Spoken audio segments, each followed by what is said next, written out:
सा अपसेट। कल हमने 100 अंकों की गिरावट देखी निफ्टी में। आज की अगर हम बात करें तो 88-89 अंकों की गिरावट अभी भी है और 19,300 के नीचे ही निफ्टी। ये थोड़ा सा दर्द देने वाली चीज़ है।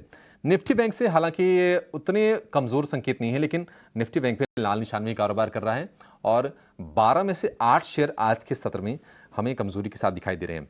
लेकिन इनमें जो मेजर जो प्रॉब्लम आज के सत्र में है, हम देख रहे हैं कि टीसीएस, विप्रो, इन्फोसिस, टेक महिंद्रा, ये तमाम शेयर कमज़ोर हैं। ऑटो की बात करें तो हीरो मोटो या फिर एमएनएम के शेयर में कमज़ोरी है।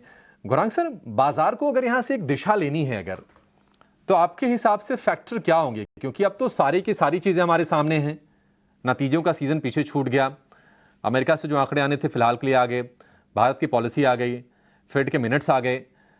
कैसे चलेगा बाजार यहां से अब? अभिषेक, मेरे ख्याल से बाजार के ऊपर हमने पहले भी शायद आपके साथ बात करते हुए, आपके सहयोगी से बात करते हुए बताया था कि बाजार एक दायरे में रहेगा कुछ समय तक। जुलाई के महीने में अगर आप देखें तो 900 पॉइंट से ज्यादा की बढ़त हमने देख ली थी और अब एक कंसोलिडेशन हो रहा है। महंगाई दर को लेकर के, खाने पीने के पदार्थों को लेकर के, कमजोर रुपए को लेकर के, कच्चे तेल को लेकर के, कम बारिश को लेकर के, मेरे ख्याल से थोड़े समय तक ये बाधाएं रहेगी और वो बाधाएं शायद छोटी मध्यम अवधि के लिए बाजार को भी परेशान कर सकती है, इसमें कोई दो राय नहीं।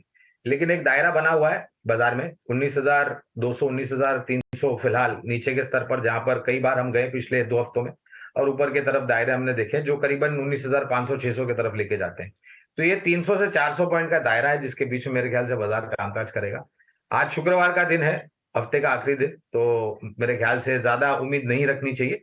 लेकिन अगले हफ्ते मेरे ख्याल से जो खरीदारी हमने देखी है पिछले 2 हफ्तों से, वो फिर से लौट करके आनी चाहिए और उसके आधार पर थोड़े बहुत ऊपर के तरफ के दायरे हम देख सकते हैं।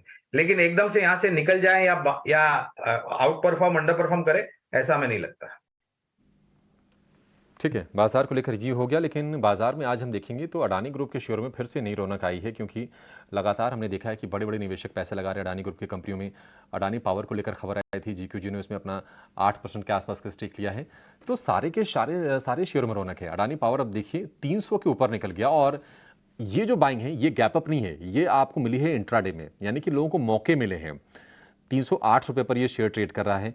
135-40 के आसपास तक ये शेयर चला गया था, वहां से क्या अमेजिंग रिकवरी दिखी है।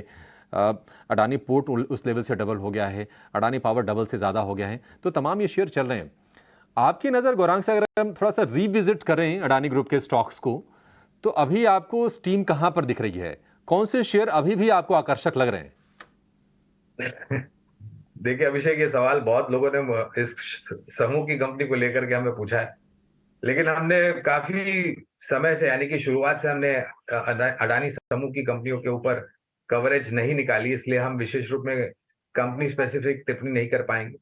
कॉर्पोरेट को लेकर के हाँ, जो खबरें आई थी और फिर जो कोर्ट कचहरी में मामला चल रहा है, उसके आधार पर आप, जो खबरें आती है उसके आधार पर अभिषेक, आप इस समूह की सभी कंपनियों में ऊपर के तरफ के, नीचे के तरफ के दायरे देखते हैं, वो खबर पर निर्भर करता है।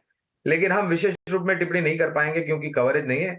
लेकिन हाँ, जब कोई भी कॉर्पोरेट हाउस कोर्ट कचहरी में जाकर के मामला अटकता है, तो मेरे ख्याल से जब तक निर्णायक तरीके से उस मुकदमे की सुनवाई नहीं हो जाती, ऑर्डर पास नहीं हो जाता, तब तक अनिश्चितता का वातावरण बना रहता है।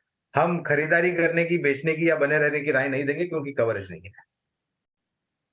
ठीक है, अडानी शेयरों पर कवरेज नहीं है। कवरेज आप कीजिए सर, कीजिए, क्योंकि हम लोग जानना चाहते हैं। लेकिन कुछ शेयरों पर जो ब्रोकर्स एक्सपोर्ट पर जरा व्यू दीजिए। हमने तो कंपनी से ये भी पूछा कि भाई आप भारत के लिए क्यों नहीं बना रहे हैं, तो कह रहे हैं कि यहाँ थोड़ा प्राइसिंग वाला दिक्कत है, आपने सुना भी होगा।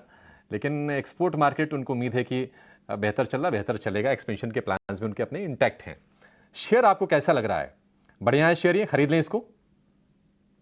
बहुत बहुत धन्यवाद अभिषेक आपका, और आप सभी को शुभ दिन हमारे तरफ से। तो सेक्टर अच्छा है, कंपनी अच्छी है, मार्केट बहुत बड़ा है। जिस तरीके से मैनेजमेंट अभी आपसे वार्तालाप कर रही थी और कारोबार को लेकर के जो थी, लेकिन कवरेज नहीं, इसके लिए हम विशेष रूप में टिप्पणी नहीं कर पाएंगे कि क्या इसमें खरीदारी करें, बेचें या फिर बने रहें।